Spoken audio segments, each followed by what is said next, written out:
అందరికీ నమస్కారం అండి. శైలజ వినిపించే కథల ఛానల్కు స్వాగతం. ఈరోజు మనం వసుంధర గారు రచించిన ఇద్దరూ ఇద్దరే అనే కథను విందాం. ఈ కథ డిసెంబర్ 2002 చందమామలో ప్రచురింపబడింది. రంగాపురంలోని భూషయ్యకు పెద్ద జబ్బు చేసి తగ్గింది. గాలి మార్పు కోసం కొన్నాళ్ళు సీతాపురంలో ఉండి రమ్మని వైద్యుడు చెప్పాడు. భూషయ్య ఆ ప్రకారం సీతాపురంలోని దూరపు బంధువుల ఇంటికి వెళ్ళి ఉన్నాడు. బంధువుల ఇంట భూషయ్యకు చక్కని ఆదరణ లభించింది. ప్రతిరోజు సాయంత్రం చల్లని గాలిలో నడుచుకుంటూ సంతకు వెళ్ళేవాడు భూషయ్య. అక్కడ దానిమ్మ పండ్లు కొనేవాడు. కాలినడక దానిమ్మ పండ్లు ఆయన ఆరోగ్యానికి ఎంతో అవసరమని వైద్యుడు చెప్పి ఉన్నాడు.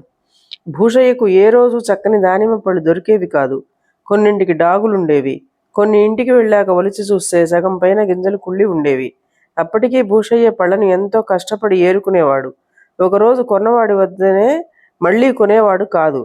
అలా వారం రోజులు గడిచాక ఒకరోజు సాయంత్రం సంతలో తిరుగుతూ ఉంటే,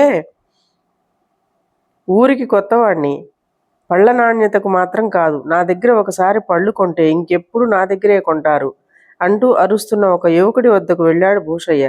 తర్వాత వాడిని చిరాగ్గా చూసి, అంతా ఇలాగే అంటారు కానీ పచ్చి మోసం అంటూ ఆయన వాడికి తన అనుభవం చెప్పాడు. అదంతా నాకు తెలియదు బాబు. వ్యాపారం అంటేనే నమ్మకానికి మరొక పేరు అనుకుంటాను నేను. మంచి సరుకు తెచ్చాను, ఒక్కటే ధర చెబుతాను, ఒక్కసారికి నా వద్ద కొని చూడండి అన్నాడా యువకుడు. భూషయ్య ఆ యువకుడిని పేరడిగి ఈశ్వరుడని తెలుసుకున్నాడు.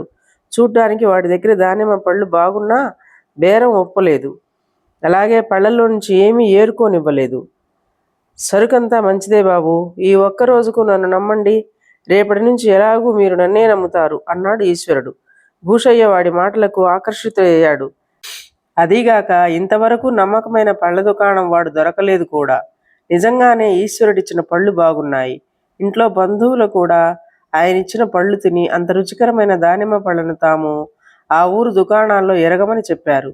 మర్నాటి నుంచి భూషయ్య రోజు ఈశ్వరుడి దగ్గరే పళ్ళు కొనడం కొనసాగించాడు. ఈశ్వరుడు కూడా ఆయనకు చెడ్డ సరుకన్నది ఇవ్వలేదు. అలా నెల రోజులు గడిచాయి. ఆ సరికి భూషయ్య ఆరోగ్యం ఎంత మెరుగైందంటే, జబ్బు చేయడానికి పూర్వం కూడా లేని మెరుపు ఇప్పుడు ఆయనలో కనపడుతున్నది. ఇక రంగాపురం తిరిగి వెళ్లే సమయం వచ్చిందని ఆయన అనుకున్నాడు. ఆ రోజే భూషయ్యకు సీతాపురంలో చివరి రోజు. తనకు చక్కని పండ్లనిచ్చిన ఈశ్వరుడి వద్ద వీడ్కోలు తీసుకోవాలని ఆయన అనుకున్నాడు. సాయంత్రం ఈశ్వరుడి దుకాణానికి వెళ్ళి చూస్తే వాడి దగ్గర సరుకు చూడ్డానికి ఏమీ బాగాలేదు. అలా కనపడుతున్నది కానీ బంగారం లాంటి సరుకు బాబు, తటపటాయించకండి, తమని మోసం చేస్తే రేపు మళ్ళీ నా దగ్గరకు రారు కదా అని ఈశ్వరుడు పళ్ళు తూకం వేస్తూ ఉంటే, ఆ పళ్లకు ఎప్పటి ధర ఇవ్వడానికి మనస్కరించని భూషయ్య అనుకోకుండా దారిలో ఒక ఎరుగున్నాయన అప్పడిగితే ఇచ్చేశాను, జేబులో ఆట్టే డబ్బులు లేవు, అన్ని పళ్ళు తూకం వేయకు అన్నాడు. తమ దగ్గర డబ్బులేమైపోతాయి బాబు, ఎంత ఉంటే అంతే ఇవ్వండి, మిగతాది రేపు చూసుకుందాం అన్నాడు ఈశ్వరుడు. అదైనా సరుకు బాగుంటేనే అన్నాడు భూషయ్య. సరుకెందుకు బాగుండదన్నట్లు నవ్వేశాడు ఈశ్వరుడు. తాను ఊరు విడిచిపోతున్నట్టు ఈశ్వరుడికి చెప్పాలని భూషయ్యకు నాలుక చివరి దాకా వచ్చింది. కానీ ఆ రోజు వాడిచ్చిన పళ్ల మీద ఆయనకు చాలా అనుమానంగా ఉంది. అందుకని సరుకు బాగుంటేనే బంధువులింట్లో మిగతా డబ్బులిచ్చి వెళ్ళాలని, లేకుంటే ఆ డబ్బు ఎగవేయాలని అనుకున్నాడు ఆయన. ఈ ఆలోచనతో ఈశ్వరుడు అడిగిన దాంట్లో సగం డబ్బే ఇచ్చి పళ్ళు తీసుకుని ఇల్లు చేరాడు భూషయ్య. ఆ రాత్రి ఒలిచి చూస్తే ఏ పండు బాగాలేదు. ఈ పళ్లకు గాను ఇప్పటికి ఈశ్వరుడికి ఇచ్చిందే ఎక్కువ. వాడికి ఇంకా మిగిలిన డబ్బు ఇవ్వక్కర్లేదు అనుకున్నాడు భూషయ్య. ఈశ్వరుడు తన గురించి ఏమనుకుంటాడో అన్నదానికంటే వాడు అబద్ధం చెప్పి తనను మోసం చేశాడనే భూషయ్య ఎక్కువ బాధపడ్డాడు. మర్నాడు ఉదయమే రంగాపురం వెళ్లే గుర్రబండి ఎక్కాడు భూషయ్య. అందులో ఆయనతో పాటు మరి ముగ్గురున్నారు. భూషయ్య బండిలో వెనుకగా కూర్చున్నాడు. దారిలో బండిని ఎవరో ఆపారు. నడిచి వెళదామనుకుంటే కాలు బెణికింది.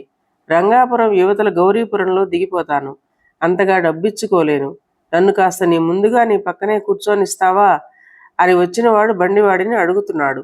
ఆ మాటలు విని పరిచయమైన గొంతులా ఉందే అనుకున్నాడు భూషయ్య. ఇంత మాట్లాడావు, ఇంతకు నువ్వెవరివో చెప్పావు కాదు అన్నాడు బండివాడు కాస్త విసుగ్గా. నా పేరు ఈశ్వరుడు, సీతాపురంలో పళ్ళ వ్యాపారం చేస్తాను. మా ఊళ్ళో పళ్ళ తోటలు చూడమంటూ భూస్వామి ఒక ఆయన కబురు పెడితే సీతాపురం వదిలి వెళ్ళిపోతున్నాను అన్నాడు వాడు. భూషయ్య తల తిప్పి వాడిని చూశాడు. అప్పుడే ముందు నుంచి బండెక్కుతున్న ఈశ్వరుడు తల తిప్పి భూషయ్యను చూశాడు.